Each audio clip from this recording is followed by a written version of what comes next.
संकटा माता व्रत कथा। एक बुढ़िया थी। उस बुढ़िया का एक बेटा था जिसका नाम था रामनाथ। रामनाथ धन कमाने के लिए परदेश चला गया।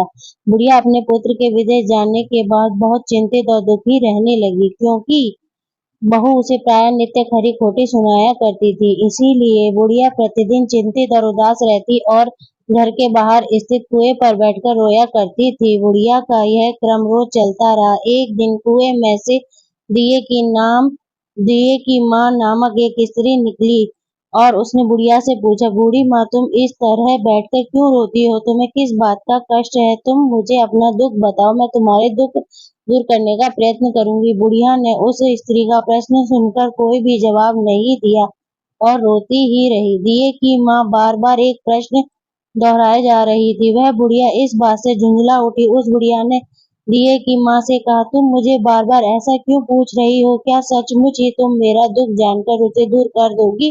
बुढ़िया की बात सुनकर दिए की माँ ने उत्तर दिया, मैं अवश्य ही तुम्हारे कष्टों को दूर करने का प्रयत्न करूंगी। बुढ़िया ने दिए की माँ का ऐसा आश्वासन पाकर कहा, मेरा बेटा कमाने के लिए परदेश चला गया है। उसके पीछे मेरी बहू मुझे बहुत भला बुरा कहती रहती है।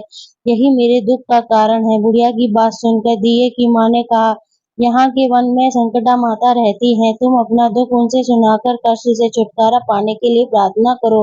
माँ बहुत दयालु है, दुखियों के प्रति बहुत सहानुभूति रखती है।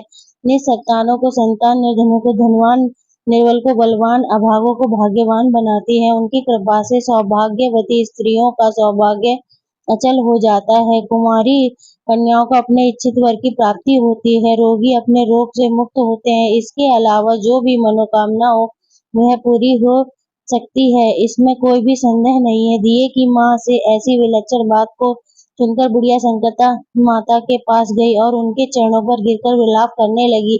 संकटा माता ने बड़े ही दयालु होकर बुढ़िया से पूछा, बुढ़िया, तुम किस कारण इतने दुख से बार बार रोती रहती हो? बुढ़िया ने कहा, हे माता, आप तो सब जानती हो, आपसे तो कुछ भी छुपा नहीं है। आप मेरे दुख को दूर करने का आश्वासन दे तो मैं अपनी दुखद कथा आपको सुनाऊं। बुढ़िया की बात सुनकर संकटा माता ने कहा, मुझे पहले अपना दुख बताओ। दुख दूर करना ही मेरा काम है। संकटा माता के ऐसा कहने पर बुढ़िया ने कहा, हे माता, मेरा लड़का परदेश चला गया है। उसके घर में न रहने से मेरी बहू मुझे बहुत तरह तरह की सुनाया करती है। उसकी बातें मुझसे सहन नहीं होती। इसी कारण परेशान होकर मैं बार बार रोया करती हूँ। बुढ़िया की इस दर्द भरी कथा को सुनकर संकटा माता ने कहा, तुम घर जाकर मेरे लिए मन्नत मनौती मांगकर मेरी पूजा करो। इससे पूजा तुम्हारा लड़का सकुशल घर वापस आ जाएगा। मेरी पूजा के दिन सुहागिन स्त्रियों को आमंत्रित कर उन्हें भोजन कराना। ऐसा करने से तुम्हारा लड़का अवश्य ही तुम्हारे पास आ जाएगा। संकटा माता के कहे अनुसार उस बुढ़िया ने मनौती मांगकर पूजा की और सुहागिन स्त्रियों को भोजन के लिए आमंत्रित किया। परंतु विचित्र बात यह हुई, जब बुढ़िया ने स्त्रियों के लिए लड्डू बनाने शुरू किए तो उससे 7 की जगह 8 लड्डू बन गए।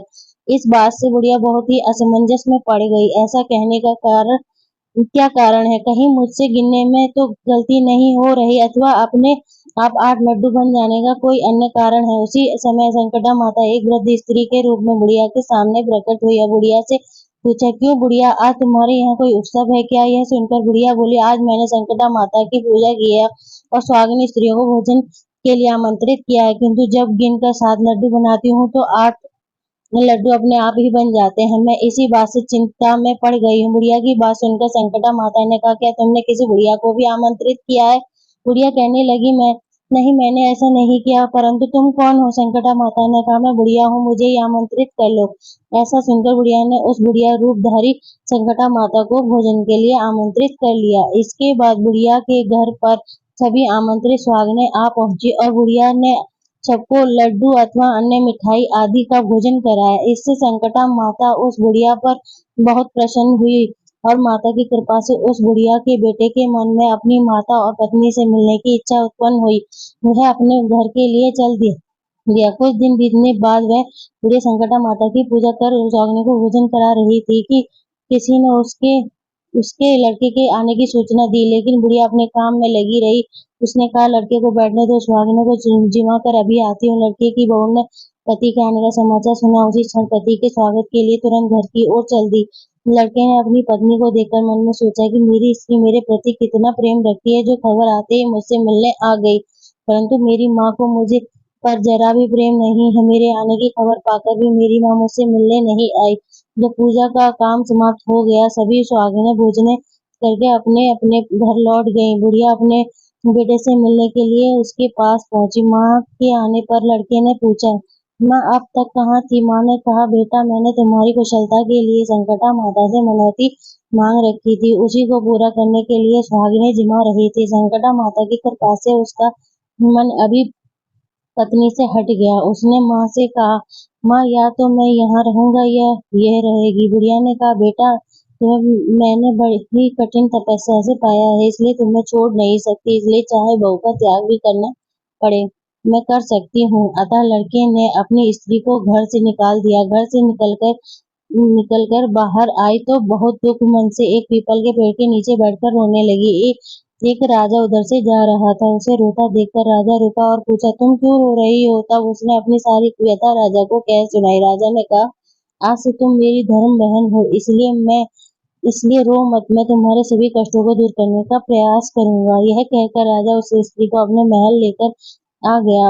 महल जाकर राजा ने रानी को सारी कथा सुनाई और रानी को कहा, देखो आज से मेरी यह धर्म बहन है, इसी महल में रहेगी और इसको किसी भी प्रकार का कष्ट नहीं होना चाहिए। राजा के यहाँ पहुंचकर कुछ दिन बाद धर्म से प्रेरित होकर रामनाथ की स्त्री ने भी संकटा माता का व्रत आरंभ कर दिया और संकटा माता के निमित्त सुहागिनों को भोजन कराने के लिए आमंत्रित किया। उसने रानी को भी आमंत्रित किया। जब सभी सुहागिनें लड्डू खाने लगी तो रानी ने कहा, मुझे तो रबड़ी, मलाई और स्वादिष्ट मिष्ठान ही हजम होते हैं, ये पत्थर समान लड्डू कैसे हजम होंगे? ऐसी अवहेलनापूर्ण बातें कहकर रानी ने लड्डू खाने से मना कर दिया। कुछ समय बाद संकटा माता की कृपा से रामनाथ अपनी पत्नी को खोजते हुए राजा के महल में आया। वहां आकर अपनी पत्नी को संकटा माता की पूजा करते हुए देखा तो संकटा माता को हाथ जोड़कर प्रणाम किया और अपनी पत्नी से कहा, प्रिय मेरे अपराध को क्षमा करो। पत्नी ने कहा, हे नाथ, यह सब प्रारब्ध से ही होता है, इसमें तो आपका कोई दोष नहीं है। आप मेरे ईश्वर रूप हो, मेरे ही अपराध को क्षमा करें।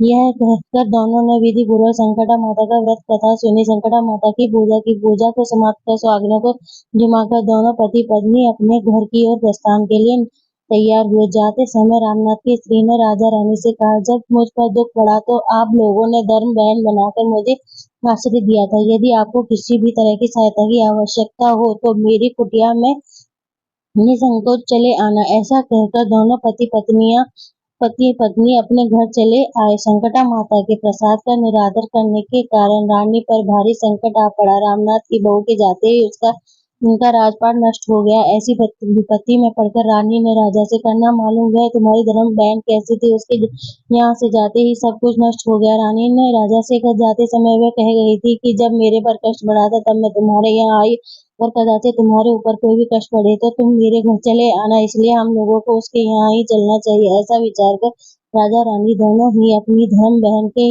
घर गए। वहां जाकर रानी ने कहा, बहन तुम्हारे जाते ही ऐसा क्या हो गया कि हमारी सारी संपत्ति नष्ट हो गई, हम लोग बहुत परेशानी में पड़ गए हैं।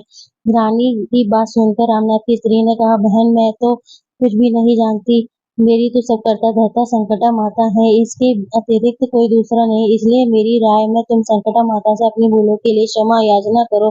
उन्हीं की मान मनौती से तुम्हारा काम बन जाएगा, तुम्हारे सारे बिगड़े काम अपने आप सुधर जाएंगे। रामनाथ की स्त्री की बातें सुनकर रानी ने श्रद्धा भक्ति से संकटा माता का व्रत किया और सुहागिनों को जिमा कर अनजाने में हुई क्षमा अपनी सब भूलों के लिए संकटा माता से बार बार क्षमा मांगी। रानी के ऐसा करते ही संकटा माता प्रसन्न हो गई और रात में रानी को स्वप्न में कहा कि तुम दोनों पति पत्नी अपने महल को चले जाओ, वहां जाकर मेरी पूजा करना और मेरे निमित्त सुहागिनों को जिमाना। ऐसा करने से तुम्हारा गया हुआ राजपाट तुम्हें दोबारा वापस मिल जाएगा।